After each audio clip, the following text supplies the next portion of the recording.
সেই ভাতাটা কিন্তু আমাদের যথেষ্ট নয়। ভাতা দেওয়ার পরেও কিন্তু আমাদের প্রচুর টাকার খামতি হয়ে যাচ্ছে, সেইটা আমরা কীভাবে মেটাবো? সেটা আমাদের আত্মীয় স্বজন পরিজন আছে, সবাইকে নিয়ে তো আমাদের চলতে হয়, সেই জায়গাতে আমরা নিতে পারছি না।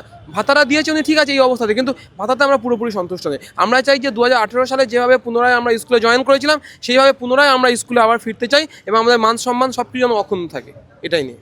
আন্দোলন কোথাও গিয়ে কি শিথিল হয়ে যাচ্ছে বলে মনে না না না, আমাদের কোনো শিথিল হচ্ছে না। আমাদের রোটেশন ভিত্তিক, যেহেতু ম্যাডাম দেখুন এই গরমের মধ্যে অনেক দূর দূর থেকে আসে, সবাইকে তো থাকে, রোটেশন ভিত্তিক আমাদের আন্দোলন চলছে এবং যখনই কোনো কর্মসূচি হয় সবাই আসে। আমাদের ছেলেমেয়েরা আশপাশে সবাই ছড়িয়ে ছিটিয়ে আছে, কেউ বাড়ি যাওয়ার মুখে এখনো পর্যন্ত হয়নি। একটি প্রশ্ন উঠছে, সেটা বিরোধী দল থেকে হোক বা সাধারণ মানুষের মধ্যে, যে দীঘায় জগন্নাথ মন্দির হচ্ছে, সেখানে একটা পর্যটন কেন্দ্র তৈরি হচ্ছে বা ব্যবসার দিক হচ্ছে, কিন্তু রাজ্যে যেখানে এরকম অবস্থা, একটা সেক্টর কোথাও গিয়ে বলা হয় যে মেরুদণ্ড শিক্ষাটা সেখানে ভেঙে পড়েছে, সেখানে মুখ্যমন্ত্রী দীঘায় জগন্নাথ মন্দির উদ্বোধন। দেখুন ম্যাডাম, সেটা তাদের আগে থেকেই প্রোগ্রাম, মানে আমাদের এই যে 3 তারিখে যে আমাদের সুপ্রিম কোর্টে যে